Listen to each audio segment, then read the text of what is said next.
suffer the consequences. The wisdom of Elijah's inside of the conscientious, so I move with it. Now remember, our dear sister Julianne Malvo mentioned A. Philip Randolph. Man, that was a long time ago. And the cry was jobs and justice. In the March on Washington in 1963, the cry was jobs and justice. In the 20-year anniversary of the March on Washington, the cry was jobs and justice. We are now in 2010. And what is the cry? Jobs and justice. Well, wait a minute. How long are you going to sit around begging white people to do for us what we have the power to do for ourselves?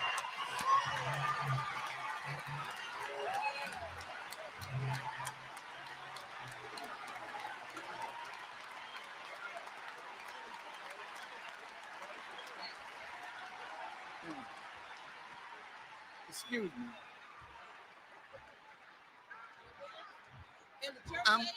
I'm quite passionate, so you all set me off. You know that. And I love it. But listen, an agenda is a program, a schedule, a timetable, a plan, a list, a scheme to accomplish a certain result. We have come up with black agendas, but we've been looking to the wrong people to fulfill our agenda. If Franklin Delano Roosevelt said to A. Philip Randolph, yeah, everything you told me is right. The Negroes need this, the Negroes are suffering that. Now you go out and make me do it. Do you think that having a black face in the White House means that we don't have to make him do it? That's right. That's right. Who surrounds him? Let me even go up a bit further. I just It's all right, Minister. look. Our brother is brilliant. He got a good heart. I think he really loves America and wants to make America better. He wanted to ease the pain between America and the Muslim world. He wants to solve the problem of Israel and the Palestinians. He has the heart to want to make America better. But he's like that camel in the Quran that God warned the people, don't hamstring his camel. They didn't care what God wanted. They hamstrung the camel. Every one of our brothers and sisters that spoke today, we have a right to expect something from our brother. 97% of our people voted for him. Yes, there's trouble asset relief program, but there's no. There is still racist America between the money being sent down and it coming to those who need it most. If he does not use his bully pulpit to address that, we can fault him for that. But wait a minute. In love. Everybody say it. In love. Say it again. One more again. Okay, I want to deal with that word. Because love is bigger than some emotional feeling. The word love, you can change the vowel O to I and the consonant V to F. When you have love, real love, you have life. And that's why the scripture says we can tell that we have passed from death into life because we love the brotherhood. Okay? Now, I was with Elijah Muhammad one day, my teacher, and he said to me, "Brother, you're always talking about love. Define it for me." And I went into my Webster's emotional dictionary stuff. And he said, "Brother, where there is freedom, where there is justice, where there is equality, there is love and there is life." Our problem is we have been looking to the wrong source to give us freedom, justice, equality, love, and life. Yes, indeed, Black family. Yes. You know, we can listen to the minister all night. I get excited every time. You know, we can listen to the minister break the game down for the rest of the night, but we got a show to do. Got a show to do. Let's do it. We got a great show coming up for y'all this evening. First of all, peace, everybody. Some chick named Star, you a fool. I see you. Peace, viewer one. Appreciate y'all tapping in early with us. Welcome to another episode of Sincere Love the Godcast. This is the Black Business Showcase. I am the God Sincere Love, here with my lovely co-host, Nicey Girl in the building. How you doing tonight, beloved? I'm good. I'm excited about our guests. Yes, I'm ready. Yes, indeed. Yes, indeed. Another dynamic guest coming up for y'all in just a second. As soon as I let y'all know who he is. So tonight, the leadership of Farrakhan, by the way, so you already know it's going to be fire, right? That's right. That's right. As a matter of fact, I'm gonna read both of these. Double dose. Yeah, I'm gonna read both of these. So my brother sent me a short bio, but I wrote my own bio because I wasn't sure if we was gonna get it tonight. So we got Brother King Cam in the building. Brother King Cam is a student of the Honorable Minister Louis Farrakhan. He helps small businesses build strong audiences as a brand developer, consultant, and thought leader. That's what I wrote. But Brother King Cam is a social media influencer, author, and speaker who engages his audience via conscious content, current events, and entrepreneurship. He has been able to grow his social media following by adding value and impacting millions through videos, lectures, and storytelling. And so without further ado, I am honored to present to you our guest for the evening, Brother King Cam. Welcome to the Godcast, brother. Man, thank you for having me, brother. Thank you so much. You too, sis. I'm excited to be here, and I'm honored to be on such a distinguished platform. Likewise. Yes, indeed, thank you, man. brother. Appreciate you being here, taking the time out to be with us. You know, we gotta give you a little digital round of applause. I know you got that noise maker over there. You can give yourself a round of applause if you want to. Oh, There you go. There you go.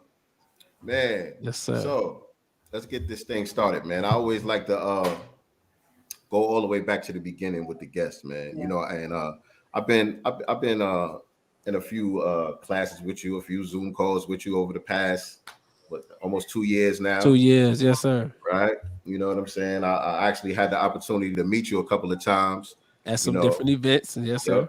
Yep, around different events here in Atlanta. I met you at the CDC with Brother Reza Islam. Yes, sir. At the Buck Breaking Premiere. screening. Yep. and at the Foundational Black American Conference as well. Yes, sir. That's right. You know what I'm saying? Our brother be out there Doing holding that work. things down. You Putting know in what I'm that saying? work. And so, but I never got the opportunity to really hear your origin story and how this whole journey began for you as far as entrepreneurship and joining the nation as well. So tell us a little bit about that. Yes, sir. Well, the way my story begins is, similar to how a lot of people's story began. Growing up black in America, right? Public school system and all that. But even before that though, my grandparents were in the first resurrection or the first rise in the Nation of Islam. So under the leadership of the Most Honorable Elijah Muhammad, my grandparents, grandfather, and my grandmother were both in the ranks. My grandfather came in at the same year that the minister came in 1955, Wow. and they both, came in under the illustrious brother minister Malcolm X. And my grandfather would tell us a lot of different stories. My grandfather was on brother Malcolm's security detail while Malcolm was in the ranks of the Nation of Islam. My grandfather also was friends with brother Clarence 13 X, known as Father Allah. Shout out to the 5% Nation. Yes, peace to the So gods. yes, sir. So that history is there. But when I became an adult, I didn't see much of, the Nation of Islam and really didn't know why, but, I was kind of doing my own thing. And it was around the time of the Trayvon Martin and then the Mike Browns and all of these different police killings. I started to really get into a lot of, activism and wanting to speak on, my perspective on these different issues. So I started to use social media in that perspective and, doing videos and things like that. But I was also getting educated on what was happening around me. So I would listen to a lot of Dick Gregory. I would listen to a lot of Dr. Umar Johnson, and just really taking in and understanding what this power structure was doing, their purpose against our people in our community. So in the process of doing that, listening to those two individuals that I mentioned before, I came across Brother Ben X channel and saw some Rizza Islam, and Dr. Brother Ben had his own podcast. He had the Brother Ben X podcast show, and he was doing current events. So I was like, whoa, it's a young brother. And when I seen him suited and booted, I knew that because as a child I was homeschooled, and then I was in Muhammad University, and then I went on to go to public school and things like that. But I was familiar with with the teachers. My grandfather had the star and the crescent in his room. I had Message to the Black Man, all of these different things. So I was familiar, but for a certain amount of time, I didn't see any of this. So when I came across Brother Ben X channel, I automatically knew, who he represented and what that was about. And I was listening to this brother, and at the end of all of his commentary, he would always say that, he would say that, here's a clip from the Honorable Minister Louis Farrakhan. And the reason the Nation of Islam is still relevant is because they could give good guidance. And then the minister clip will play. And the minister clips was so powerful, bro. Right. They were so powerful. I was like, bro, now this is it. Like Umar was powerful, but he ain't the minister, bro. I'm like Dick Gregory, you know what I'm saying? He giving it to him, but he giving it in a different way. The minister was just so wise and so strong, so unapologetically, rooted in the foundation of the teachings, bro. The minister would just be whipping people, just be dealing, bro.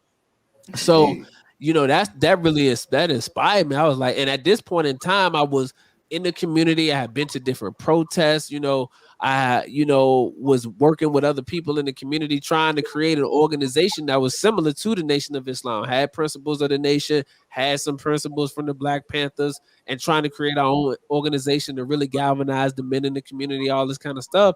And then the idea hit me and said, well, while I'm trying to create a new organization, why not just be a part of one that's already got the history, already have the foundation, already doing the work, and I'm already familiar with? So that's what I said. That's when I said I'm going back to the mosque. Let me go down here and see what's happening. So I started because I'm originally from Richmond, Virginia. My grandfather is from Brooklyn, and my grandmother is from Alabama, but she moved to New York City, and that's how she met my grandfather. So my grandfather came into the mosque in Temple Number 7. And then my grandfather ended up moving my family to Virginia, and my mother, and then that's where we were born at, in Virginia. My mother was born in New York, but was raised in Jersey. And then they moved to Virginia, and then that's when me and my brothers was born in Virginia. So we went to the mosque in Richmond, Muhammad Mosque number 24. So when I was like I said, so after seeing Brother Ben X, this was like around 2016, 2017, beginning of 2017, I said I'm going back to the mosque. So I started going back to Muhammad Mosque 24. I had my grandfather passed away in a car accident in 2009. So my cousin had all of my grandfather's old teachers, because my cousin is in the Nation of Islam as well. He's older than me. He's like 50 some years old. But he's in the ranks as well, been in the ranks since the 80s. And he had all of my grandfather's old lessons, supreme wisdom, like, student enrollment, all of that stuff. Message to the Black Man, all of that, all of my grandfather's old stuff. So when I became interested again into the Nation of Islam, I reached out to my cousin. My cousin said, "I'll send you all of your grandfather's stuff." So he sent me all of my grandfather's stuff, and I started studying all of my grandfather's stuff.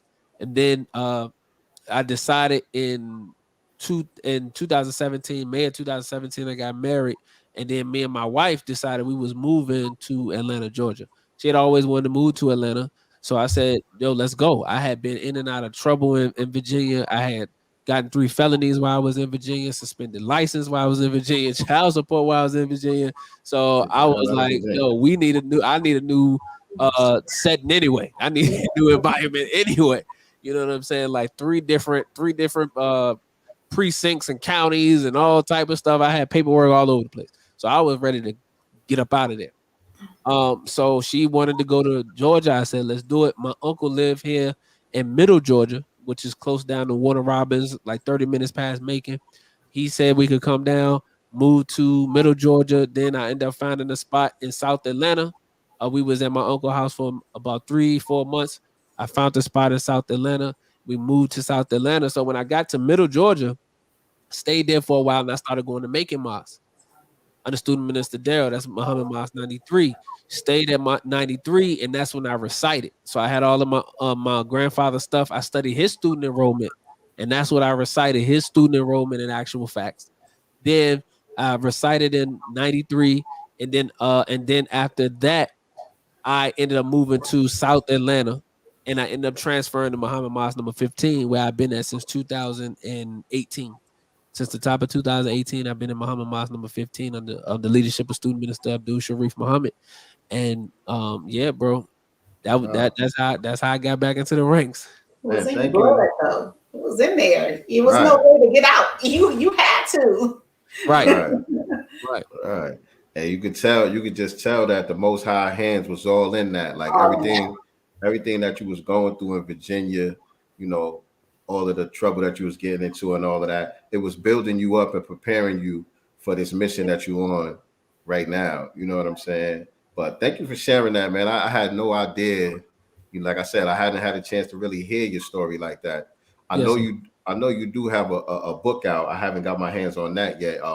Is that like a biography? You got your story in there, or is that something else? It's a small biography, sort of. It's really it's really highlighting self-improvement, the basis for community development, and how I was able to utilize that with eliminating some self-destructive behaviors, that I had. Obviously, coming into the ranks, I'm trying to grab the book. We'll get into that a little bit later. We'll get into the book a little bit later. But we ain't gonna touch that. We ain't gonna touch that just yet. Okay, yes, sir. But yeah, so it highlights a lot of the things that I utilized as self-improvement study guides when it came to, stop drinking, stop smoking, you know what I mean? And just wanted to really just be better, right? And understanding what the teachers, tell us, and what the minister has taught us, that, that Master Farrakhan Muhammad came to make us into gods. He came to make us into himself. So if he came to make us into himself, and the original man is the Asiatic black man, the maker, the owner, the cream of the planet Earth, God of the universe, then you should be able to put down all of those vices that keep you from being able to maximize your potential, to keep you in the state of fallen man, and to stop you from rising up, you know, in a perpendicular fashion and standing Getting hot in straight here. up. You understand me? And being able to get back to original man. So in the self-improvement study, guys, it talks about those different things. And in the book, that's what I go over. Man. Man. Right. Again, man, it's getting hot in here, man. Already. Most people run away from accountability because it seems like, there's so much structure within the nation, but also a lot of accountability, self-reflection, right? And, cleaning yourself up. Because I hear that a lot of people within the nation talking about, cleaning yourself up, how the minister helped reshape a lot of the men and the women by cleaning themselves up. Once you're cleaned up and renewed, right, you have nowhere to go but up at that point. And that seems like exactly where you're going. And to me, a short period of time, Yes, definitely. No, man, I haven't seen the level of success that, or progress, if you will, that I've had since 2018, if it wasn't for the teachers in the Honorable Minister Louis Farrakhan. And that structure you talk about is something that I wanted because I was wilding. I needed that structure. I needed that structure because I was not a person that was afraid of certain consequences. So if it was something that I needed to get, if it was something that I was trying to do, then I wasn't, I wasn't afraid of certain consequences. I was trying to get money. So in the process of doing that, I was willing to do whatever I needed to do. Now I wasn't stupid.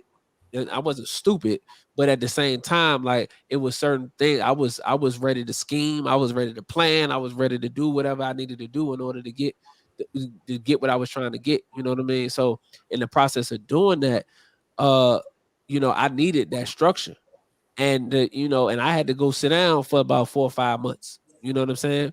So when I went and did that allowed me time to just think about all of the actions and steps that led me to that particular point. Because it's one thing to go to jail and do weekend time for driving on suspended license, or you get locked and you there for the weekend and you bond out. But when you got to stay for an extended period of time, it's a different ball game. Then you got to get you a bunk now. Right. It's a different ball game now. You know what I'm saying? Right. Like, so and you see different things and you learn different things and you have the opportunity to reflect on the decisions that you made when you had your freedom. And now you don't have no freedom. You got somebody telling you when it's breakfast, when it's lunch, when it's dinner, what the menu gonna be, when you going outside, if you going outside, like all of those different things that was at your disposal before that you took for granted. Now you don't have access to. So you have the ability now to reflect on those decisions and moving forward, being able to make better decisions when you come back free. Yes, indeed. And so speaking of, getting money, obviously, you had some street entrepreneurship up in you, but how did you get into, entrepreneurship on a legitimate side? How did that journey come about? Were you working a job when you first came to Georgia? How did that happen? Yes, sir. Well, entrepreneurship had always been in the blood. My grandfather had always told us, do for self, because that's what the Most Honorable Elijah Muhammad teaches. Do for self, so that's all my grandfather used to tell me and my brothers, is that you got to get something for yourself. You got to work for yourself. So that was always in me. So then when I caught the 3 strikes in Virginia, I didn't have no choice. I had a job before the felonies, but then when I caught those, my job let me go. And at that point, I didn't have, it was nothing else really but entrepreneurship. So from that point until now, it's always been entrepreneurship. So, and getting to the legitimate side is what you want to do, because again, having that time to reflect inside, on the inside, it was like, yo, I can't take them risks no more, because I'm not trying to deal with these consequences no more. So because I'm not trying to deal with these consequences, I got to go another route. So going another route was, all right, let me get into this power washing, because power washing was like my first company that I decided that I was going to try to do. So, let me go ahead and try to get this power washing equipment, right? Let's do that. Get these business cards. Let's push this. I was doing party promotion and things like that. So let's throw these parties. Let's sell these tickets. Let's do this music. We're going to push these mixtapes, like any different thing that I could do to generate some money. I was doing it legitimately. Any type of hustles that I could do, that's what we was doing. So that's entrepreneurship had always been at the core. And then just on the legitimate side, just trying to find my way. So when I got to Georgia, because in Virginia, I had a little part-time job, and my man's knew the owner of the company. She owned a cleaning company, and she didn't do no background checking, nothing like that. So that allowed me to keep a couple of dollars in my pocket to kind of get off the child support, try to keep the child support people at bay. But then at the same time, I was still doing party promotions and doing little stuff like that, like doing the party promotion and trying to generate other ways of income to be able to sustain myself. So when I moved to Georgia, I had to find a job. So I started working overnight at Kroger to just get some money coming in, stabilize some different things. And then also, too, what a lot of people don't know is that I also train dogs professionally, right? Professional dog trainer. I had got into animals. I'd always been into dogs as a child, but I had seen a video on YouTube of this dog that was like super, super trained. And I was like, yo, I want my dog to be super trained like that. So I started watching videos online and doing all of that kind of stuff. And then prior to the felonies, I had a job. I had paid and got me the dog that I always wanted, which was a German Shepherd. So I went and got me a German Shepherd, and I started doing all of the stuff that I learned in the videos with him, and it was working. You know what I'm saying? Like, it was working, like, to the point where everybody in the neighborhood wanted me to train their dog, and it was like, yo, your dog's like your dog's super trained. Woo, woo. So I was like, okay, cool. So I literally got a skill, right? So then I talked to my aunt, because my aunt doesn't have children, but she always had dogs. And I told her, she saw what I was doing, and she's like, hey, I'm gonna hook you up with my friend. He used to do personal protection dogs and do dog training with Doberman Pinschers. I'm gonna put you in contact with him. She put me in contact with him. I talked to him for a little minute. Then he told me about this book to read, which is called The Kohler Method of Dog Training. I got that book. It's like a book that's out of print, so I had to jump some hoops to find the book. But I got the book, and then I would read that book and do what I read in the book on my dog, along with watching the videos. I would go to this professional dog training website, dog company website. It's called Learberg, and I couldn't afford to pay for the training stuff, so I would watch the free videos, and I would just practice what I learned in the free videos, and I would watch other YouTube videos and stuff like that. So between the book, the YouTube videos, and the free videos from Learberg, I learned how to do some dog training. And then from that point, I started doing some other stuff in dog training. So I found this guy on YouTube by the name of Julius, and he had his own company called World Class Canine here in Atlanta. So I said, hey, I'm getting ready to come to Atlanta. I reached out to him and said, yo, I'm coming. Do you need an apprentice? I already got some experience dog training, whoop whoop. Long story short, when I got to Atlanta, he said, yo, when you get here, reach out. When I got here, I reached out to him, and I was living in Middle Georgia at the time. So his facility is an hour and 45 minutes from Middle Georgia. So when I got to Middle Georgia, I worked at Kroger overnight around the corner from my uncle's house, because it literally was in walking distance. The Kroger was in walking distance to my uncle's house.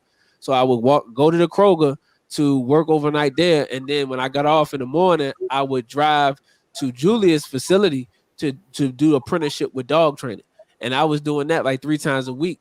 So he would give me money he put me in an apprenticeship program to learn his program on dog training, but he would give me money for gas because he knew how far I was traveling, and he would pay me to do other stuff around his facility, like cleaning out the shed and doing little stuff like that. And he would pay me just because he knew how far I was traveling and stuff like that. And ultimately, I ended up moving up in his program and then working for him full time. So I ended up moving. That was one of the things that inspired me to move from out of Middle Georgia up to South Atlanta, because I had to get closer to the facility.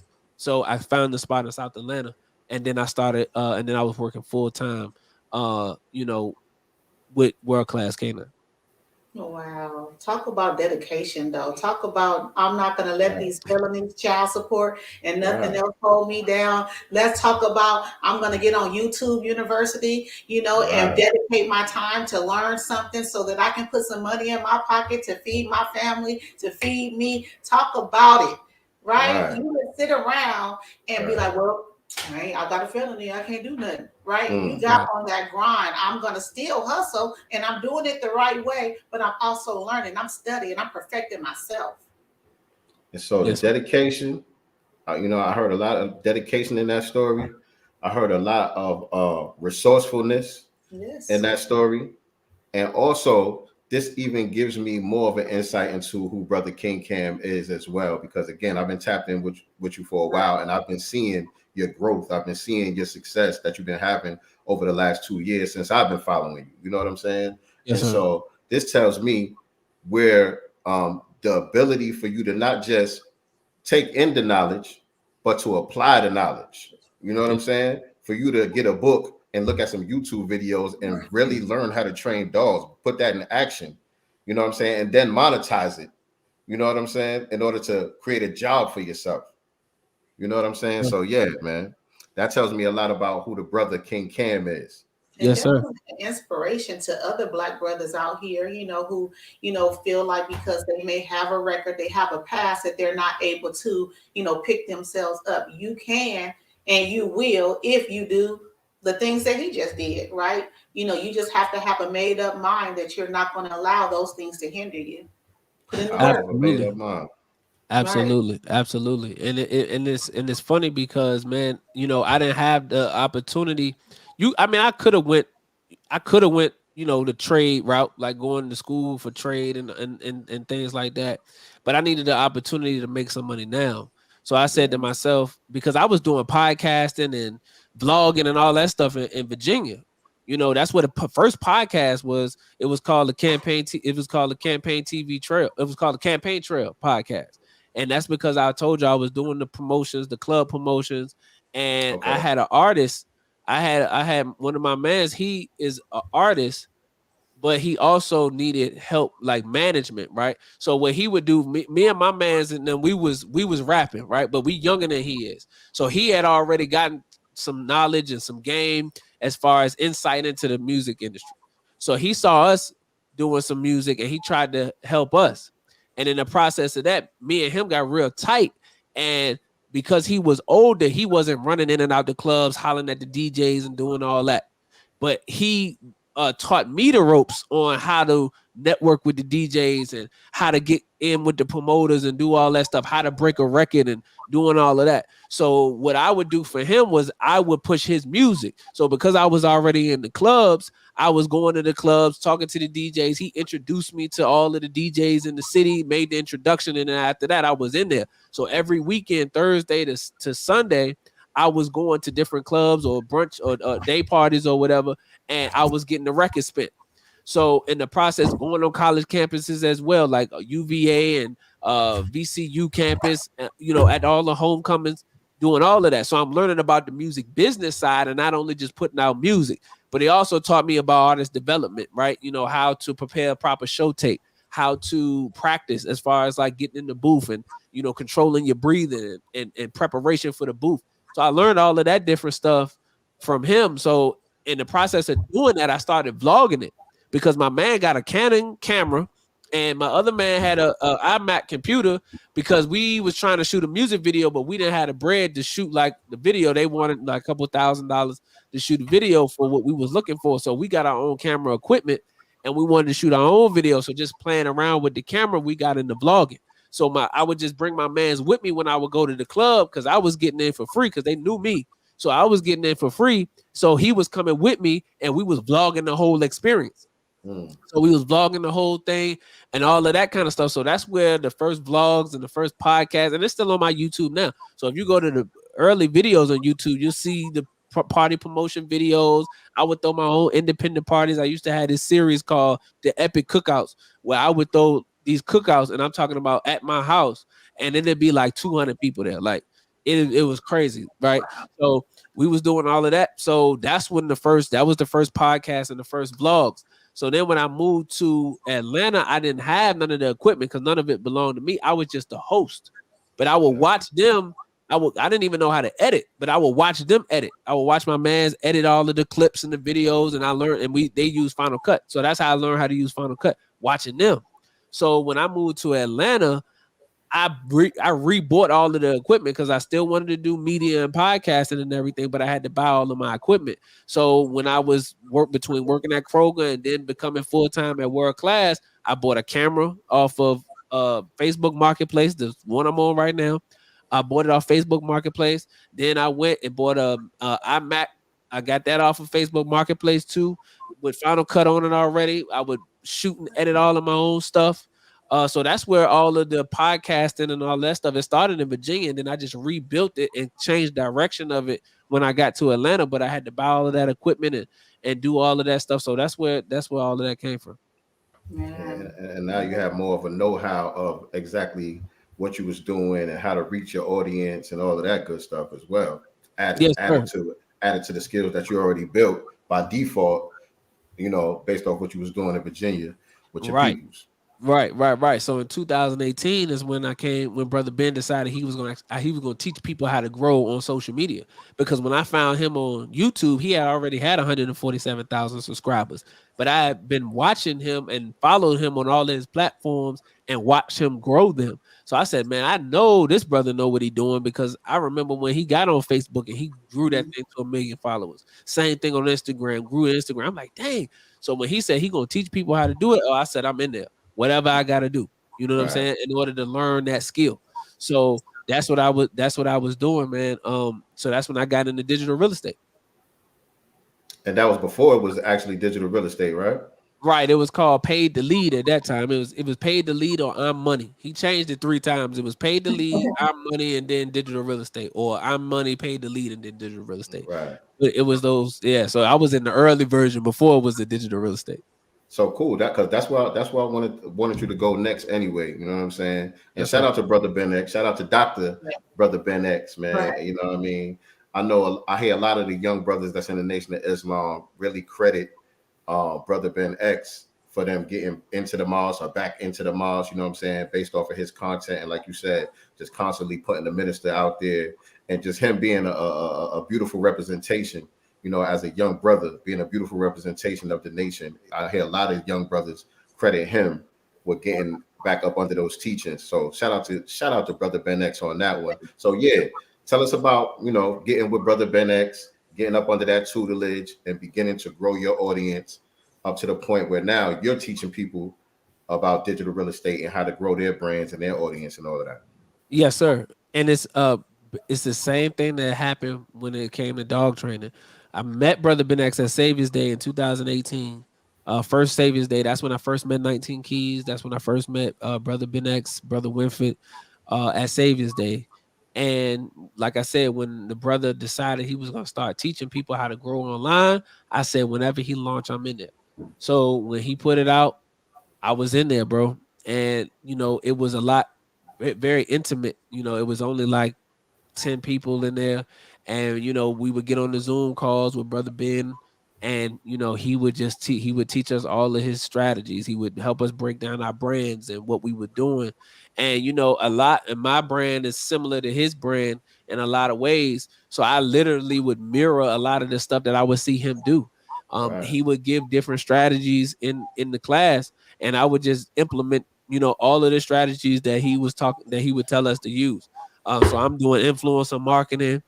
I'm utilizing, people with larger platforms and interviewing them. Back when I first started, I used to, do a lot of interviews with Brother Reza. This was before he got completely censored off of Instagram. Reza Instagram used to be like 1,500 strong. Like on the live stream, he had 1,500 people checking in. So I'm like, shoot, I would reach out to Brother Reza, and I'm like, hey, how much it cost to go Instagram live with you, or how whatever. So he would tell me, and shoot, I sent him the bread. And we on, and I was doing that like every week or every 2 weeks. I'm on Instagram live with Brother Reza, so just trying to get on different platforms that's larger than mine and being able to bring value and impact, and then staying consistent. constantly just putting out content. So just dropping videos, doing motivational tips of the day, a teaching moment. We just tying in different things based on what I was, what my brand stood for, and just constantly putting out that content and staying consistent and utilizing the methods. And eventually it got to a snowball effect where you start to see the fruits of your labor, because in the beginning you're not getting a lot of views, you know what I mean, but at the same time you putting in that foundational work that allows for all of that stuff to build up later on. So that's what I did. I just literally had this tunnel vision, and I'm like, I'm gonna just keep showing up every day, keep showing up, keep going live, keep tapping in, a lot of influencer marketing and getting on different people's pages and stuff like that. And then when I started the podcast, I found it was super easy to get other people to cross promote with other people, because I could just invite them on my podcast. I didn't really have no rep or no resume for somebody to invite me on. But if I got a show, I can invite somebody else on, because everybody like to be on a platform. So I started my podcast and I'm inviting everybody on, so that helped to bring notoriety and to be able to bring different people and to see what I was doing. And it was just building and building. And then this is pre the pandemic, when people had events that was close enough for me to get to, I was there. Pop-up shops in Atlanta, Savior's Day. Obviously at Savior's Day, you're going to see Brother Ben, me and Brother Ben going to chop it up. 19 Keys, other brothers, Holy Day of Atonement, did just different events. That's when I first met Derek Grace, because he came to Holy Day of Atonement when they had the Shifters group. So the whole Shifters group was there, red pill, blue pill. So, just being at different places and meeting all of these individuals and having social proof, people would see me from their page. They'd be like, hold on, I saw this brother here, now I see this brother here. Or I saw this brother here, now I see him here. So people was able to recognize me from being in these different places, and it all just helped lead back to the platform, and that I was giving value on the platform. It made people want to stay in, and that's how the platforms grew. That's a great game right there. I hope y'all paying attention. Anybody out there that's looking to grow on social media, those are some effective, inexpensive, and even free strategies that you can start implementing right now in order to build your brand on social media and create that social proof. But in the beginning, did you know what you wanted to sell, what kind of service that you had in mind, or was you just looking to just build the audience so you could, give the teachings to?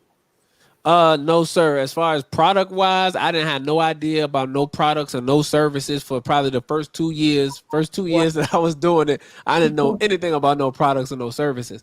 I was literally just on straight marketing and branding, like promotion. So I'm just putting out content, putting out my message. That's it. I didn't offer no services. I didn't offer no product and none of that.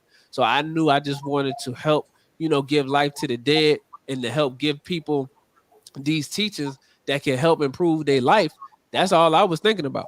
So I was just putting out video. I didn't have no product, no service, no none of that. I was just working on, putting out the message. And look at God. Yes, sir. And so how did you finally come to say finding your purpose and turning that into a profit? Well, I kind of I knew what the purpose was, which was to deliver the message and to help the Honorable Minister Louis Farrakhan. But product wise and service wise, I didn't realize that part until, later on. I don't know if you was on this tribe call that night when Sister Wendy had came on the tribe call, and she was talking about entrepreneurship. And I think I asked the question about, when should you put out a product? And she was like, and I told her how long I had been in digital real estate and all that. And she was like, well, you should have been put out a product. You late. Because at any time, at this point, I had like 20-something thousand followers. So she was like, you were supposed to been put out a product, because if somebody asks you to come on their platform, they show, Breakfast Club, whatever, you don't have nothing to promote. You know what I mean? So you're going to shoot yourself in the foot essentially without being able to get no revenue coming in. So that's when I really started to think about, okay, product development. I got to get into some type of product development. And, in digital real estate, there's a course about putting a book out, so I figured that was the best way to start was to put a book out, because I knew I had different experiences in my life that I could just write about. And in digital real estate, it goes through the whole process of how to write a book, how to put out a book and sell it. So that's when I first started with the book. And then later on, as time progressed, I started to see the need for social media branding, social media marketing for small businesses. So that's when I decided, okay, I want to become a consultant and coach and teach people what I learned how to do, because I had the proof with my platforms that I knew how to do it. So let me try to help some other people do it as well. And that's why I was going to ask you earlier, why would you leave the old videos up on your YouTube? You know, I think I know the answer, but, you know, explain to people why you would leave that up there. That don't got nothing to do with what you're doing now. Because, man, I just wanted to stay, you know, completely authentic, man. I didn't want to delete nothing. And I did that with all of my platforms. So my Facebook page got everything that I ever put on Facebook on there. My Instagram page has everything that I ever put on Instagram when I first started Instagram. Like, I never deleted anything because I didn't want to, I never wanted to do that. You know what I'm saying? Like, I just wanted to, I wasn't concerned about what people might have thought or if it didn't match, because to me it matched. It was like, because literally I took the party promotion and started promoting the Final Call newspaper. You know what I'm saying? So it was like, for me, it wasn't necessarily that big of a pivot. I'm still in the hip hop, I've still put out music. I still talk about the culture. So that stuff never changed. It was just really now not promoting people to come to the club, and to drink liquor and, anything is possible and all of that. But now it's about coming and getting some knowledge and getting some information and still being yourself, right? Still remaining authentic. That's the thing. That's also, the thing. Right, exactly. But also understanding that it's a bigger thing, it's a bigger game at play. So you got to make sure that your eyes is wide open. You got to be a wide awake man, and being a wide awake man would allow you to be able to navigate these different lanes, these different areas, and still be able to come out successful. So, go ahead, Sis. I know I spoke over you last time. That's okay. I was going to ask, what advice would you give to brothers, though, that may have given up or don't feel like they have a purpose or have tapped into that purpose? So say a brother hits you a DM, you like, bro, I love what you're doing. I want to find my purpose too. So is that where the consultation thing kind of happens, where you guys talk about it? And then help that person develop and tap into whatever it is that they're trying to bring forth, but they just don't know how? Yes, ma'am. So that's what the consultations are. And, for me, I always tell everybody, you have to look at what it is that you love to do, because nothing that you're not, inspired to do, that you're not motivated to do, you're not going to want to do it consistently for, an extended period of time. So when it comes to, dog training or, doing podcasting and media and speaking, those are things that I like to do. So I don't have any problem with putting the time in. I don't have problem with being consistent with doing those things because I'm passionate and that's what I love to do. So you got to think about what is it that you love to do, not what can you do to make money. Because when I was doing power washing, that was the mindset. What can I do to make money? Right. But it wasn't something I was passionate about. So when you find out what it is that you're passionate about and your why, right? Your why is, what are you doing it for? So what do I do podcasting and media and speaking for? Is because to help, deliver the 40 to 50 million dead to the Lamb of God, to help, to help raise the dead, give life to the dead, and to help the Honorable Minister Louis Farrakhan, and to help people become better versions of themselves. That's why I do what I do. Why do I do dog training? Is because I like to see animals well behaved and they can live a better life when they're well behaved, because a lot of animals end up in pounds and things like that because people can't control them. So if you're able to train them properly, then they know how to behave, then they end up living a better life. So those are the reasons why I do the things that I do. So now when you know why you do what you do and the things that you love and things that you're passionate about, then those are the things that you can now talk about monetizing. Okay, how can I monetize that? How can I create a service around those different things? How can I be able to make money and make a living off of those things, because that's when it's truly living. That's truly being free, because nobody has to force you to come and do the podcast. Nobody has to force you to speak or anything like that. It's in you. You know what I'm saying? Like it ain't on you, it's in you. So when it's there, then you don't have to be forced to do it, and you do whatever is necessary in order to be successful. Right. And that's one of the major components, you know what I'm saying, of who Brother King Cam is to me. You know what I'm saying? Me personally being in your midst, one of the major ways that I've been impacted by your message is mindset development. You know what I'm saying? That's one of the things that I hear you focus on a lot. A lot of people want to get into digital real estate and figure out, okay, how do I get to the bag? You know, how do I get this money? What's the shortest route to the bag? And then, you know, you and Brother Sean and Brother Young Khan, you know, y'all put the brakes on and start talking about mindset first. You know, sir. Let's deal with these demons that we got going on inside, and some of the disbelief that we have in ourselves, and you know, let's get to those things first, right? Why is that important? And talk about some of the strategies that you implement in mindset development as well. Well, that's where it begins, man. You got to fight all of that stuff that's in your head, you know, all of the self-doubt, all of the, you know, the inability to be confident in yourself, and to stop worrying about what other people think. Oftentimes, you know, we live our lives for other people. You know, our family want us to go to college, so you go to college because that's what they want you to do. You know, your friends expect you to do a certain thing or to join into the things that they're doing, so this is why you do it, not because you truly enjoy it. So when you're able to get out of that mindset and say, I need to live my life for me and do what it is that makes me happy, then you'll be able to become successful in different areas, because you're not allowing that other baggage to hold you back.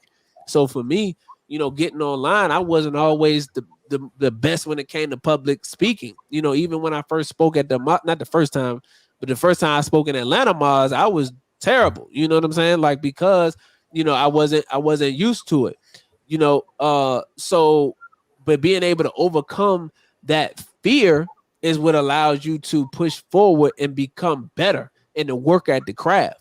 You know, so utilizing social media allowed me to become a better speaker, because if I can speak online and be able to speak to people online and just prepare a lot better than speaking in public, is not going to be that big of a deal. So, you know, all of those different things is what would allow me to become better. And the mindset is key. Because if you're not able to get over yourself, then you're not going to be able to handle what other people say, what other things come your way, and all of that kind of stuff. So when it comes to the mindset, man, I don't allow, you know, other people's opinions of me or their judgments of me to affect what I do, because everybody's always going to have an opinion. Everybody always going to have something to say, especially when they're not around you. They're not physically in front of you, especially when you put yourself out there on social media. People are going to have stuff to say. But I'm not worried about that, because the overall message is to impact the people with the teachings, to impact the people with, you know, with something good that's going to help them elevate themselves. You know, so that's what I'm doing it for, not to prove everybody wrong or, you know, to try to change the perception of what other people think. That's going to happen when you put up the clean glass. The Most Honorable Elijah Muhammad said you never have to condemn a dirty glass, just put a clean glass next to it. So we're not condemning dirty glasses. We just trying to be the clean glass and let people make their decision.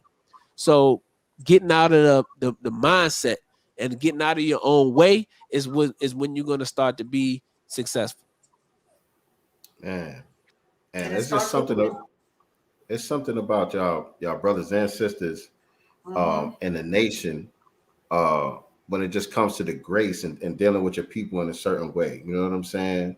It's very seldom that I'll see you guys, you know, get flustered by what people are saying, by negative criticisms and things like that. You're always able to deal with it with patience and with grace. You know what I'm saying? And I think, you know, obviously the Honorable Minister Farrakhan is like the greatest example of that. And so I guess that's what you were credited to. That's the question I'm going to ask, but I think it's obvious that's the answer where you were credited to, correct? Yes, sir. You know, the minister is the example, and, you know, we have to understand, because of the knowledge, right? And in the supreme wisdom, we understand that the 85%, you know, are the poison animal eaters. they're easily led in the wrong direction and hard to lead in the right direction. So when you see that these 85% of the population have been deceived, and those people have been under a different type of teaching, which put them in a circumstance that caused a certain type of condition, you can't attribute their behavior to them. You have to look at what are the circumstances and what are the powers that be that caused them to be in that condition. And then you have to address the cause of the condition and not the people. So the minister said you have to love your people more than they hate themselves, because our people have been taught to hate themselves. That's not how they were originally. So the minister has to see through, the minister sees through all of the dirt and all of the stuff that's been put on us, and sees the God within. And that's who the minister speaks to, because he know when our people speak against him and say all these kind of things, it's not because they know it, just because they speaking out of ignorance. They speaking because somebody else to put a battery in their back. They speaking because they trying to get some type of career success in a particular arena, and they say, well, you can't stand with Farrakhan, so they with it. You know what I'm saying? Because our people do anything for a check. So the minister don't be worried about none of that, because he know who you are at your core. And that's the same way that we strive to be, is to see our people, see the good in our people. And as the teachings, as the lessons say, you want to settle on the best part. So we don't allow, our people in their state, in the worst part of their condition, to dictate how we treat them. We have to try to treat them in the best of manner. Right. Now that don't mean that don't mean that we just let you handle us in any kind of way. You know what I'm saying? So it go to a point. You know what I'm saying? Right. But at the same time, as long as nothing is physical, then we able to keep everything cordial. You know what I mean? Because we able to argue in the best of manners, and then if they become disagreeable, then you just allow those people to move on in peace. You know what I'm saying? But we see past the craziness, and we look for the good in our people. Awesome. So I was going to ask you, who were 3 people that inspired you the most? You've already said the minister. So who were the other 2 persons that have inspired you along this journey? Who, man? Yeah, you said the minister. On the entrepreneurial side, though, one of the entrepreneurs that I watched a lot, and I appreciate all of the game and the knowledge that they give, is Master P. I really like how Master P is so willing and wanting to give back to the youth and to the younger generation, and just so willing to give back and to give everything that he's learned as far as music business and just business in general, and how to make money. So Master P is definitely one of those that I look to and has inspired, entrepreneurship. And the third one, man, I would have to think on that one, man. I had to think on the third one, man, because it's so much, man. The elders and the ancestors has given so much. It's so much that you can learn from so many of them. You can take a piece from Brother Malcolm, right? You can take some of what Dr. Martin Luther King. You can take some of what the Honorable Marcus Garvey. You know what I'm saying? Like, you can take so much from so many different individuals, and utilize it for this war that we in. That is so many different components. So it's hard for me to say on the third one who would be a person that inspired me. But I would say this, though. My grandfather, played a huge role, because he was very instrumental in my life. So my grandfather, I would say, could go into that third one, because he was the one that was my introduction to the Nation of Islam and the Most Honorable Elijah Muhammad. So it was his example of a FOY that allowed me to really get my foundation and the importance of being a man, and what is manhood, and a FOY, and how you're supposed to carry yourself and take care of your family, and values, and doing for self, and things like that. So that would be the other person I would put in that third spot. Did you ever meet the minister? No, sir. I have not personally met the Honorable Minister Louis Farrakhan. Not yet. No, sir. Okay. Talk about your relationship and what it's like traveling the country. And I don't even know if you left the country yet or not, but with Brother Reza Islam. But I mentioned earlier that, you know, the few times that I met you, you were on post holding him down. You know what I'm saying? So talk about what that relationship and that journey's been like, because we know, you know, he's one of the most targeted people out here. You know what I'm saying? Not just in social media, but in real life. You know what I'm saying? It's like you walking with like a young modern day Malcolm. You know what I'm Yes, saying? sir. And so talk to us about, you know, what that experience has been like for you. Yes, sir, man. It's been just a learning experience, man. You know, because Brother Wizard is one of the most sought after young leaders in our time. You know, the opportunity to travel with him, go to different cities with him, be on panels with him. I just learned so much. You know, when it comes to addressing crowds and speaking on different issues. And, you know, shout out to Brother Rizza because he would encourage me, you know, especially if I had to speak, you know, he would encourage me and say, brother, you did a good job. Brother, you got this. That's how you do it. You know what I'm saying? So he's really been a big brother in that sense, and just encouraging and, you know, and making sure, you know, that I stayed on point and that, you know, I was good. And then just, you know, utilizing our training, you know, as FOY to be out there with our brother and to hold him down. So, you know, we just learn from one another. I learned a lot from him, and, you know, how to move and how to be out, you know, in the community, dealing with our people, and just the way that we handle ourselves in the public is just been a huge learning experience for me. So that's one of the big takeaways. Is just I learned something new, you know, every time I'm with them, and just, you know, the opportunity to meet a lot of people now, because when Right. Brother Rizza come, you know, a lot of people want to meet him. You know what I mean? So whether it's you know, any hip hop artist, you know, I've made a lot of different connections because I was with Brother Rizza, you know, and Brother Rizza made an initial introduction for me. You know what I mean? So that's definitely been a something that I've appreciated. And, you know, I have, you know, really, you know, what's the word I'm looking for? Like I said, I've just been so appreciative of those different opportunities, you know, because that's what it's about, building relationships and building networks and things like that. So a lot of people I built relationships with, you know, I've had the opportunity if I've even been seen with Brother Rizzo or he made an introduction. So I just learned a whole lot, man, and it's fun, it's inspiring, and it's like you really get to walk through the shoes of, you know, those who came before us that we learned Right. history with. You know what I mean? Learn history about. So, you know, you look at Martin Luther King and how he traveled and had to go speak and do rallies and protests. And, you know, Brother Malcolm speaking at rallies and protests and, you know, all of those different things. So it's like, yo, you really in them shoes now. So Right. it gives you a whole nother perspective. And it's beautiful to see, man. Like when I see y'all brothers are out and y'all suited and booted and y'all militant, like, you know, a couple of times, like I said, a couple of events, I couldn't even get a picture with you because, you know, you all post. Yes, sir. You all post, you know what I'm saying? And y'all do your job so well, you know what I'm saying? And y'all represent the nation so well, man. So I just want to salute y'all. You know what I'm saying? Because every time I see y'all out, you know, it's a beautiful thing to see, man. Like, look at these brothers, and all of y'all are so young too.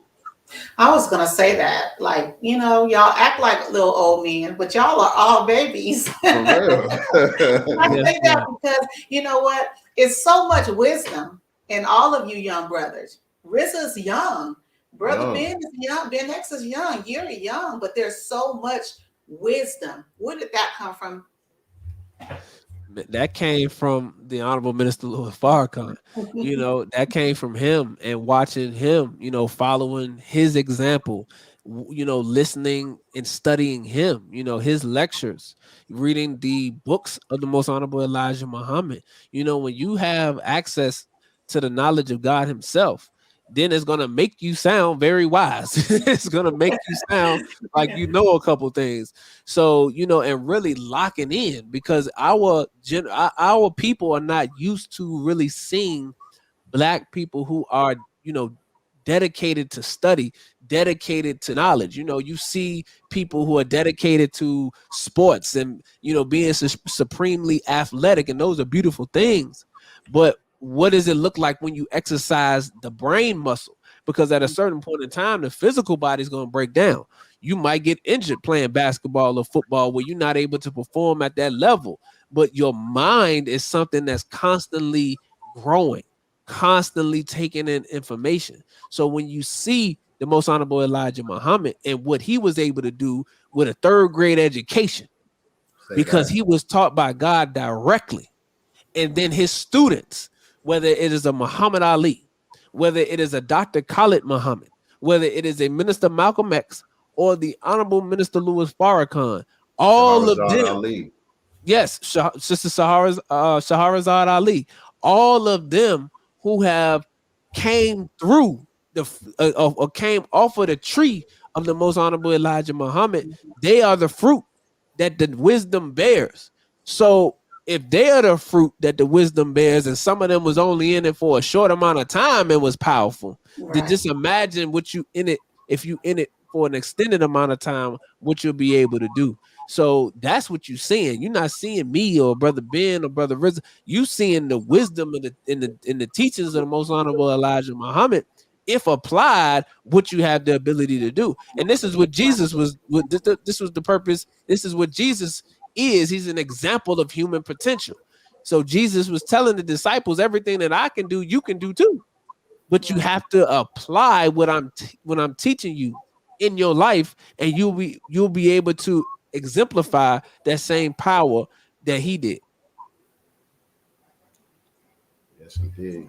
Yes, indeed. Man, what I tell y'all about that wisdom? See, he just dropping jewels throughout this whole thing for an hour. Jewel. And you know, I always go back and listen to the playbacks, and then I take notes for myself. Right. Yes, ma'am.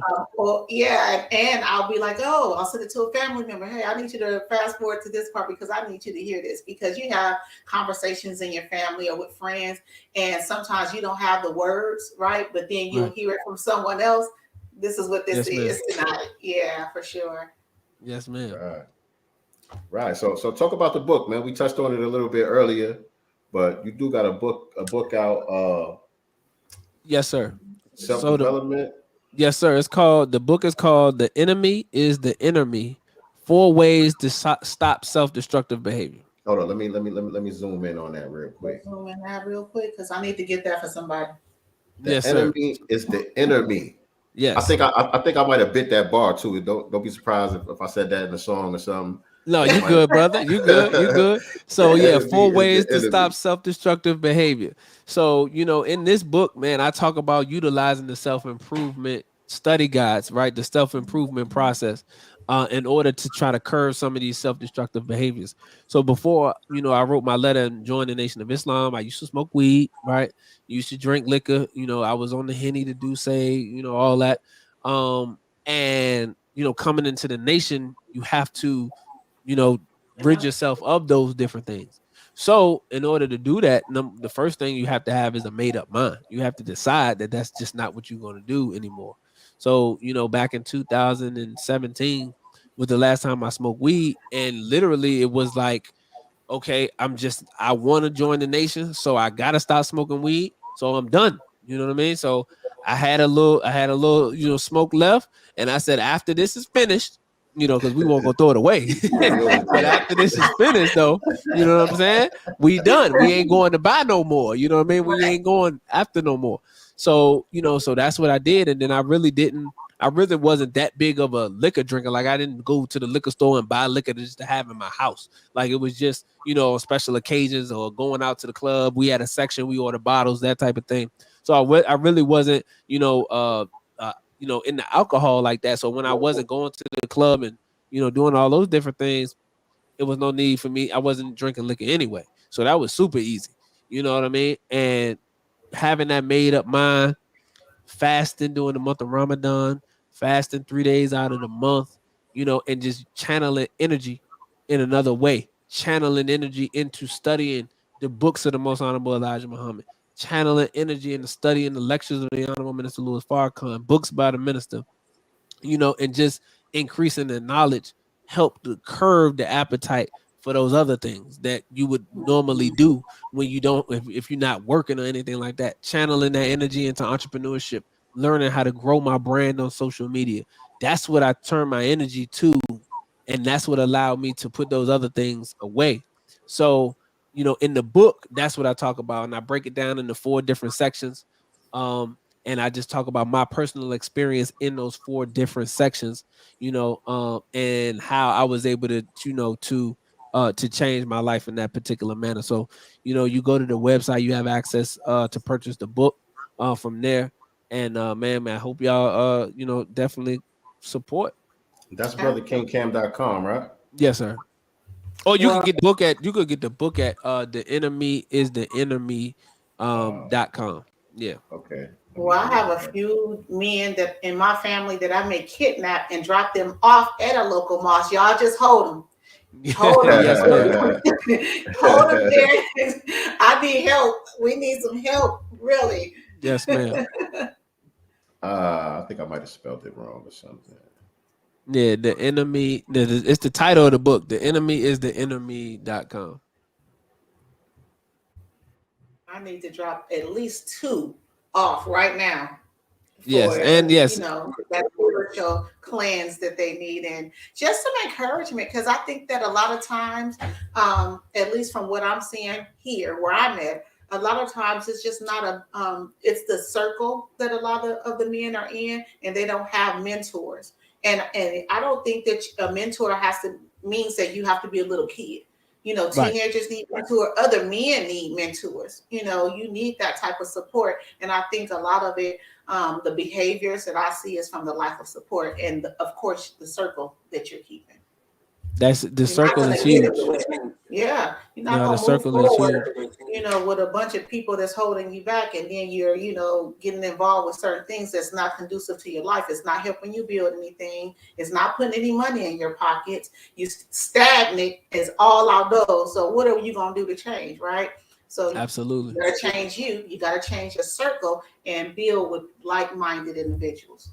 That's right. And that's one of the things that, also helped me, being around a brother Ben X, a brother Reza Islam, that's, working towards entrepreneurship, of 19 keys, working towards being a thought leader, like just putting yourself in a whole nother position is working itself. So when I'm around those brothers and that's what they doing, then I'm like, yo, I gotta step my game up, So that's what inspired me to want to be in that circle, and my name to be in that circle. So, while I got friends and stuff that's doing their thing, and I don't look down on them or talk down on them, but I focus on what I'm trying to accomplish, and that's what allows you to keep that same mindset and saying, listen, now this is what I want to do, and this is the life that I want to live. I don't have to keep looking over my shoulder. I don't have to worry about, any violence or crime coming my way because of the lifestyle that I'm living. I don't have to worry about running from the police because of the lifestyle that I'm living. I don't have to worry about how I'm going to take care of my family, like all of those different things, because you decided to go after what it is that you wanted to do, and just being around those like-minded individuals that let you know that it's possible. Yeah, y'all get that out there. Change the circle. Join the Nation of Islam. That's it. That's it. That's it. Hey, I did find the book on Amazon. I don't know, for some reason I ain't get the site up. Okay. But the book is available on Amazon as well, family. Make sure y'all go support our brother. The Enemy is the Enemy. You can get the Kindle version, or you can get the paperback version. I'm actually going to purchase the Kindle version right now myself. And when I see you again in person, I want my autographed hard copy. I got you. I got you, brother. I got you. I'm going to purchase it. I'll have to get the hard copy because I actually want to purchase it for other people, other men. Okay. Yeah, so I will be purchasing a couple. Absolutely. Absolutely. So I'll make sure y'all get that. I'll take a look at that link and make sure y'all get that so y'all can order, and then I can shoot y'all them copies. And Sincere, we in the same city, brother, so we just got to link up, and I got you. For sure. I'll pull up on you, man, because I'll be craving them bean pies too. Yes, sir. You gotta get that. Yes, sir. Yes, sir. You know, Well, what you I'm know, talking I'm about. here with Angie Pangie. So I get the bean pies, her organic bean pies, the strawberry banana fire. Now There she's you doing go. blueberry and everything. So totally, I got. I You seen know I what? My seen first time having a bean pie, I want to say is 2 years ago from Angie. Our kids, you know, were getting martial arts training in the same dojo, and she was, you know, brought some up there, and I was like, I've never had one, and she was like, you've never had a bean pie? I was like, I've never had a bean pie. And so sleeping on she the bean brought pie. me some, and I was like, yo, what I've been sleeping on? Yep. What I've been sleeping on? I could not believe it was so good. I think for me, I thought it was like beans with sugar on them. I don't know. That's what everybody think. But you know, recently, this was back during the holiday times. They was like doing like what's the top like desserts or whatever the case may be on TV. I'm watching the news. This is on the news. And the lady, white lady, she was like, she went, I forgot was the first two. I think it was like pound cake and maybe like sweet potato pie or something. But the last one she threw in there was bean pie. And that She bean threw pie the is the bean truth, pie. man. That's the bean pie getting international on the boys, getting national on 'em. But because people eat it and they like, yo, Man, I didn't never know I didn't never know what it was because of the name is like it Yeah. turned me off. But if you just get a slice, and if you like it, man, it's a wrap. life It's a wrap. changing, life changing. Yep, It's a wrap. Even like the bean soup and all that. Like, it's a wrap. Bro. are you on one meal a day? Yes, sir. 1 meal a day, Oh bro. man, Yeah. salute to that. Yes, sir. You know what? Yeah, brother. I don't think that I feel like, because I work from home and stuff like that, literally outside of drinking water, having some juice or something, or maybe some fruit, like I'm on 1 meal a day. I tell my son about the 1 meal a day with the Nation of Islam. I can't have 1 meal a day. I'll be hungry. And I'm like, Big old you football go to player. school, you don't eat because you know he wants to sleep to the last minute.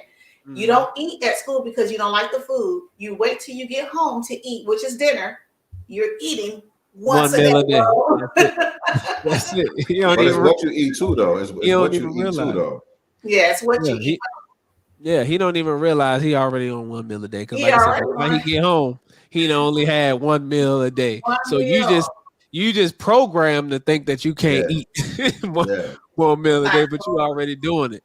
So it's really, again, go back to that mindset, you know. Yeah. So for me, man, it's just because when I be with the guys at the facility, man, they always want to go to Chick-fil-A and get food and stuff like that. I just be tripping off of them because they be like, "Oh, you want something?" Like, nah, I don't eat until between like 4 and 6 when I get back to the house. You know what I mean? And for them, it was like the most amazing thing when I first told them that I only eat 1 meal a day because they eating at least twice a day. They gonna eat that lunch in the middle of the day, and they definitely gonna eat dinner. So yeah, it used to trip them out. But we in the middle of the day, I'm working, I'm doing social media, I'm doing all that kind of stuff. So, I don't be thinking about eating until all of that's done. Yeah, till it was time. And I see you in the gym getting it in too. Got You know what I to, mean? You're an inspiration all around the board, man. man. So Got to, bro. before we start winding this thing down, what do you got planned? What's next for Brother King Cam? You got any goals for 2022 that you would like to share with us? Yes, sir. One thing, man. Shout out to my my business partner, Ken Stevens Jr. in the Black Shout out to Agenda. Ken Stevens Jr. Good Yeah, brother. you know what I'm saying. So I partner with him in the Black Agenda, man, and we're gonna be helping small businesses with their business formation, from the ground up, as well as their social media marketing and branding. So me and him got together, teamed up for that. So we're gonna be helping as many small businesses as possible. We're trying to just help our people and affect the community in that particular lane that way. And then for myself, man, it's just about continuing to grow the brand, with my dog training business.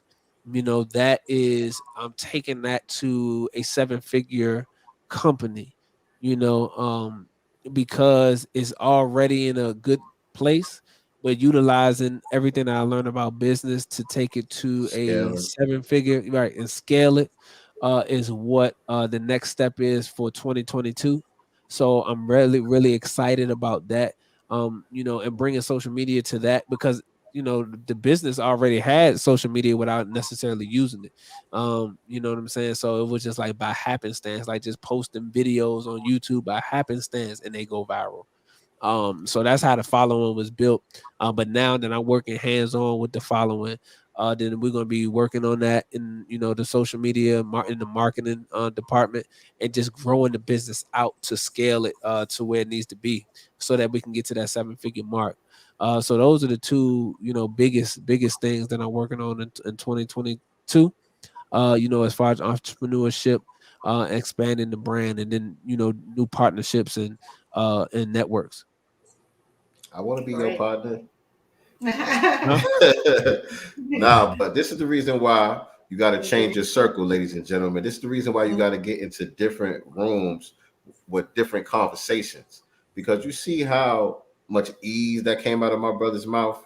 7 figures. You see how he just said that so effortlessly, like it's a natural thing. You know what I'm saying? These are the type of conversations that you want to be involved in. You know what I'm saying? Because it's a plan behind it. It's not like some pipe dream, in his imagination. It's like, okay, I already know what I got. I already know the value of what I have. And now I understand the strategies to be able to take it to the next level to make it into become a 6-figure earner. You know what I'm saying? And so these are the type of people that I want to be talking to, on a regular basis. So again, we appreciate you coming on the platform, sharing the wisdom, sharing the information. Yes. You know what I'm saying? We'll be watching, and much success to you on the rest of your journey as well, brother. Man, thank you again, brother Sincere, and sister T. I certainly just appreciate being on this platform and having the opportunity to speak to your audience, because this is a wonderful platform. It's very, very, very much needed. As more and more independent Black media outlets are. So man, so shout out to y'all, the podcast. Y'all keep going, keep staying consistent, and don't think that any guest is outside of your reach. Because a lot of people get podcasts and then they bring guests on and they don't think that they can get anybody there that they feel is somebody, man. And that's one thing with me.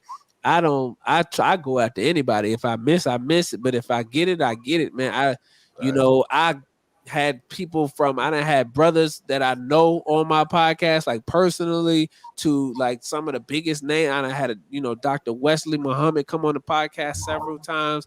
I done had Sister Tamika Mallory on the podcast. I done had Drummer Boy, one of the biggest producers in Atlanta. He produced a lot of Jeezy, Grammy award-winning producer on the podcast.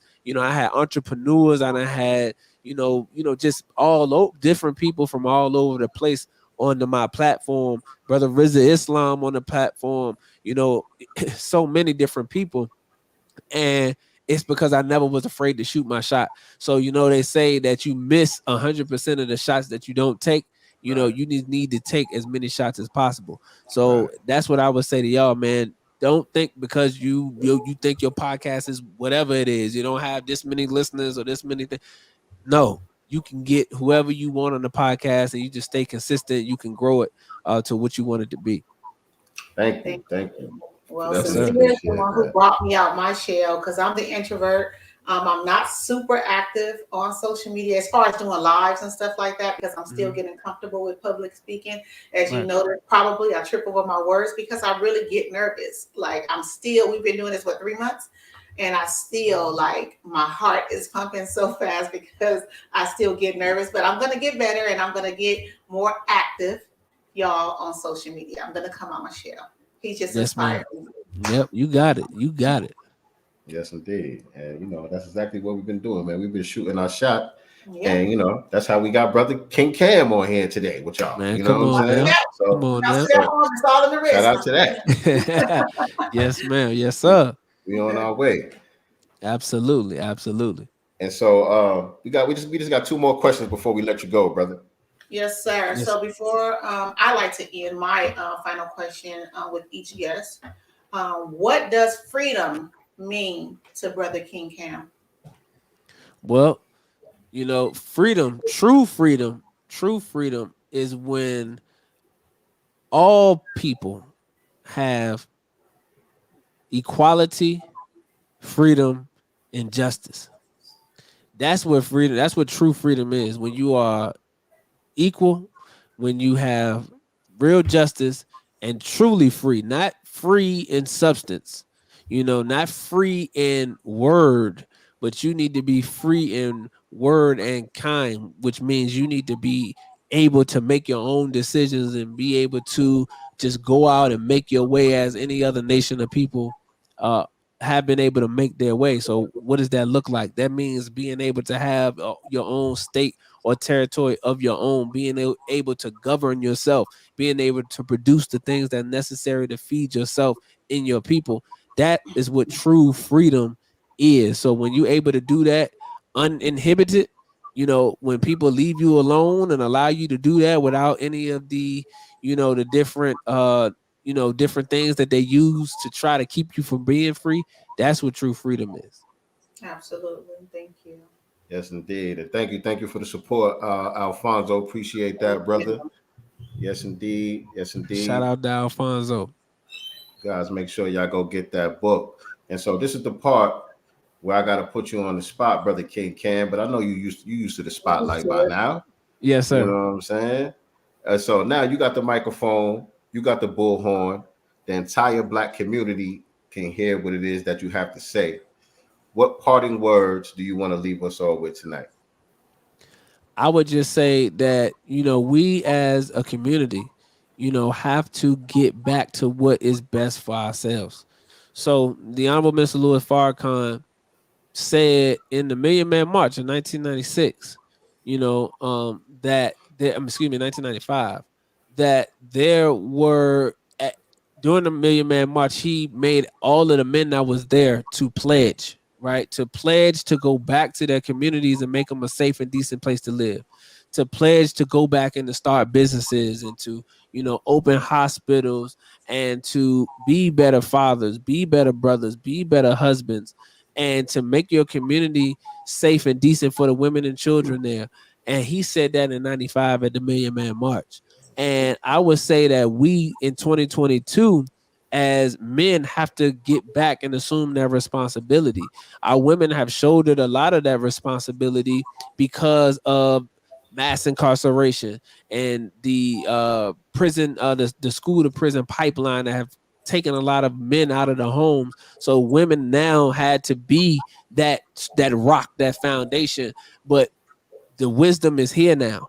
Muhammad Ali, Minister Malcolm X, Dr. Khalid Muhammad, the Honorable Minister Louis Farrakhan, the Most Honorable Elijah Muhammad, the Honorable Messiah Marcus Garvey, like all of these people were here and are here who gave you wisdom. Noble Drew Ali, that gave you wisdom to allow you to be better than yesterday. So I would say that we take the knowledge that's been given to us and to use it to be better and to build a nation and build that kingdom of heaven on earth today. We don't have no excuses. I listened to the minister say that, before now, God God would show mercy on the people at that time because they didn't know certain things. They didn't know what the wicked ones would do to the prophets and to the messengers that God sent to a people. You didn't know what the plan was and how the wicked would deal with the righteous. But now in 2022, you have the scripture, you have all of the books, you have everything that you need in order to beat prophecy. But the question is, are you willing to do it? Are you willing to sacrifice some of the personal things that you have, your personal agenda, for you to actually be better for your community and for your nation? So that's what I would say, man. We have all of the wisdom, the teachings, the knowledge, but now it's time for us to apply it. And that's what I would say. It's time to get to work. Yes, indeed, man. Thank you for that. Thank you for that. Great words. Great words. And I would say, man, I think in 2022, in this era, a lot of us, a good number of us, are beginning to pick up that mantle and to really follow through with that pledge that brothers and sisters took at that first Million Man March. And so, when I look around at the community, being in spaces like this, being in rooms with brothers like you and Brother Ben X and all of that too. And I just remember that is actually the first time I met you. You was with Brother Ben X and Jake Taylor Jacobs. They did an ABS pop-up. here Yes, in Atlanta. Mm-hmm. You know what I'm saying? And so just, you know, the people that I'm attracting in my circle and the people that I'm rubbing shoulders with nowadays, I see a rise coming from out of our community now. You know what I'm saying? I feel like a lot of us are really seeing what's important and the time and what needs to be done, the time and what must be done. A lot of us are on that type of time right now. And so that's what it is, family. Thank you again, man, for being with us tonight. This was a great show. I'm sure, you know, everybody watching right now has been impacted in a positive way, and those that will check this out on the replay will be impacted as well. So you guys make sure you hit the like button. Make sure you share this out on your social media platforms. Subscribe to the channel. Click the notification bell so you can be reminded whenever we go live with new content. As you know, this is the Black Business Showcase. We here each and every Wednesday and Thursday. So look out for another great episode tomorrow. We're going to have our youngest guest so far. We got a 14-year-old young man who is the youngest jeweler out of Chicago. Yes. Young brother doing his thing, man. Got his own jewelry store. He's making jewelry for some of the Grammy-nominated artists and multi-platinum artists that's out there. And so look out for that show tomorrow. That's going to be another heater right there too. And so that does it for today's episode of Sincere Love to Godcast. And like I always tell you guys, we are not the master teachers. We are only the master students and signal boosters for the voices of the new Black media. Appreciate y'all tapping in. All right, make sure, and make sure y'all watch the Sincere Love the Godcast, family. Tap in. Yes, tap in. By the way, I did go to the 20-year anniversary Justice or Else in 2015. I was there. I made sure I showed up. Yep. So I have to share that. But again, thank you everyone for tapping in tonight. Thank you again, Brother Cam, for allowing us all in your Black business tonight. We appreciate you, brother, for taking the time to come on the Godcast. We love you. We support you. Everyone, make sure that you are following. Make sure you cop his books and support everything that he does. And we will see you guys tomorrow. Same back time, same back channel. Peace and good night. Peace. Do for self or suffer the consequences.